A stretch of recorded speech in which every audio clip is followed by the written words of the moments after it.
Një super operacion i policisë greke po zhvillohet që prej orëve të mëngjesit në zonën e Selanikut. Sipas informacioneve të deritanishme janë arrestuar 25 persona, 12 prej të cilëve janë të mitur.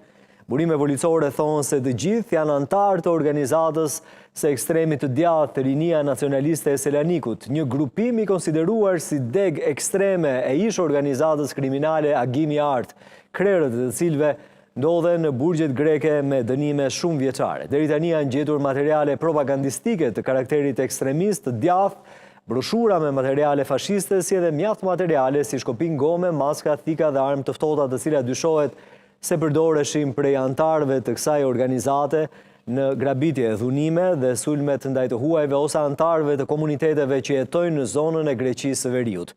Policia thotë se organizata ishte mirë organizuar dhe funksiononte me parametra të organizatave para-ushtarake neonaziste. Ata do të dërgohen në gjykatë gjatë orëve në vazhdim.